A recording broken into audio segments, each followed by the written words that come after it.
في مصر كلمة البنت الشاطرة أو شرف البيت مش مجرد مجاملة. دي تقريبا العملة الرسمية اللي بنشتري بيها الحب والقبول في العيلة كلها. بس السؤال بقى احنا عايزين نعرف العملة دي بتكلف كام.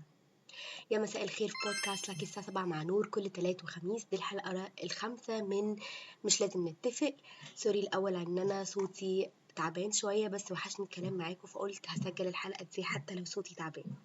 النهاردة حابين نتكلم على كتالوج البنت النموذجية اللي لو طبقناه بناخد كلمة رضا من العيلة كلها وبناخد لقب فخر البيت.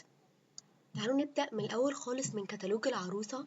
من واحنا صغيرين في رسمة معينة كده بتترسم لشكل العروسة، اللي بتركز على السمعة طبعا قبل الشخصية وعلى المظهر قبل الراحة. لما دخلنا 2026 الموضوع بقى أصعب وأشرس عشان في سوشيال ميديا وفي شكل صورة العيلة اللي بقى بيبقى قدام مش بس القرايب في العزومات، بس بيبقى قدام العالم كله تقريبا. ولازم الصورة دي تبقى متلمعة متظبطة بفلترز، يعني زي ما نقول كده مترتبة على الفرازة زي ما بيقولوا. بس المشكلة هنا إن التركيز كله بيبقى على الشكل الخارجي، ونسينا إن الواحدة من جوه بتبقى تقريبا مش موجودة. يعني خليني كده أذكر لك مثال.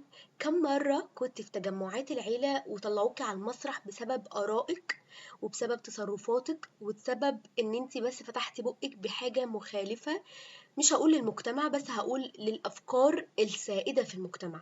أكنك كده ماشية على أكشنز، بيض مكسور. خايفة تتكلمي بصوت عالي، خايفة تعبري عن رأيك، خايفة تتصرفي تصرف هيجيب لك أو هيجيب للعيلة كلها الكلام. الشعور ده لوحده بياخد طال جدا عليكي وبيبقى تقيل جدا عليكي ان انت تستمري بالطريقة دي. هنا بقى بتظهر ظاهرة الوشين. خلينا نبقى honest مع بعض كده ونقول ان انت عندك وشين. وش بتلبسيه في تجمعات العيلة، ووش هو وشك الحقيقي بأفكارك بأحلامك بحاجات اللي انت بتخافي منها، اللي هو بيطلع بس مع الناس اللي انت بتبقي مرتاحة وسطهم. حتى النجاح نفسه بيبقى نجاح عن نجاح بيفرق. يعني خليني كده اذكر لك حاجه حصلت قبل كده مع ناس انا اعرفهم. الناس دول كانوا شاطرين جدا جدا، بيطلعوا من الاوائل في الكليات، واخدين ماسترز واخدين دكتوراه، وبرضه لسه بيتقال لهم بس احنا نفسنا نفرح بيكي. فالبنت دي مرة سألت البارنتس بتاعتهم انتوا ليه مش فرحانين بيا؟ انا كل ده ومش عارفة اخليكم فرحانين. يعني انا عاملة ماجستير وعاملة دكتوراه وبرضه مش فرحانين. فقالوا لها لا لا احنا فرحانين بيك جدا، بس احنا عايزين نفرح بيكي بجد. طبعا مش محتاجة اقول ان الفرح بجد ده عبارة عن طرحة بيضة في فستان ابيض. عشان تكتشفي ان انت تبقي اكتر حد يتم الاشادة بيه في العيلة، عمره ما هيبقى بالإنجازات اللي انت بتعمليها، عمره ما هيبقى بالدكتوراه اللي معاكي أو بالماسترز اللي معاكي أو نجاح معين في الشغل. لأن الإشادة هتبقى في بنتي هتتجوز، بنتي متقدم لها عريس. وطبعا مش محتاجة أتكلم عن عدد السايلنت تريتمنتس اللي انت هتاخديها وكم المرات اللي انت هيتعامل معاكي بسايلنت تريتمنت عشان رفضتي فيها عريس. هما بالنسبة لهم كان عريس لقطة، ورأيك ده مش مهم خالص لأن انت superficial طبعا، وان انت بتحكمي من الظاهر بس. وان ايه المشكلة لو العريس تخين شوية؟ هو انت ليه سطحية بالمنظر ده؟ ساعديه يخس، ايه المشكلة؟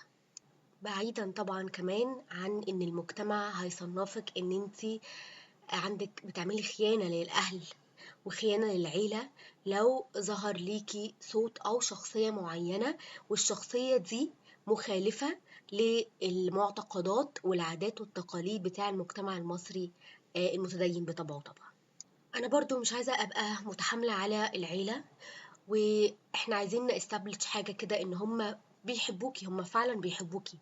بس للأسف احنا في المجتمع ده الحب بيبقى بطرق معينة، والابروفل اللي انت مستنياه، وانا لحد دلوقتي احنا مش عارفة احنا ليه لسه مستنيين الابروفل ده.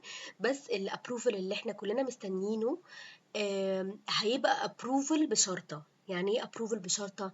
يعني ابروفل لو انت مشيتي على العادات والتقاليد والاكسبكتيشنز اللي المجتمع والعيلة كلها مستنياها منك. بعيدا عن ان فعلا العيلة بتحبك، بس هما مش قادرين يتقبلوا آرائك دي، او مش قادرين يتقبلوا شخصيتك، اللي بالنسبة لهم شخصية مذبذبة، شخصية محتاجة تشتغل على نفسها. بغض النظر ان احنا كلنا اصلا محتاجين نشتغل على نفسنا، سواء دينيا سواء اجتماعيا سواء ثقافيا سواء كل حاجة يعني. ده مش حاجة عيب خالص. بس عايزين نرجع نتكلم في، هل انتي حابة النسخة اللي هي فصلاكي عن نفسك دي؟ حابة الوش اللي انتي محتاجة تلبسيه قدام الناس عشان to get your approvals؟ انتي حابة ان انتي شايفة نفسك مش حاسة بالرضا، او ان انتي مش عاملة لأهلك رضا عشان انتي مش محققة لهم اللي هم مستنيينه منك؟ انا متفهمة جدا ان في ناس حاسين ان رضا العيلة ده فخر كبير جدا، بس لو كان التمن هو ان انت بتخبي شخصيتك الحقيقية وبتضيعي نفسك الحقيقية وسط بس ان انت تاخدي ابروفل، فاعتقد ان ده تمن غالي قوي، وغالي اكتر من اللزوم.